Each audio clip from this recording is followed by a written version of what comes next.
Ев, тебе нравится такая машина?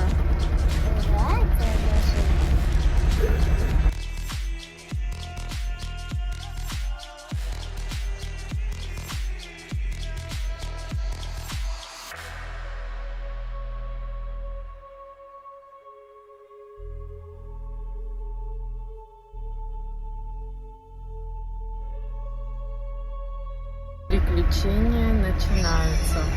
Спустила колесо.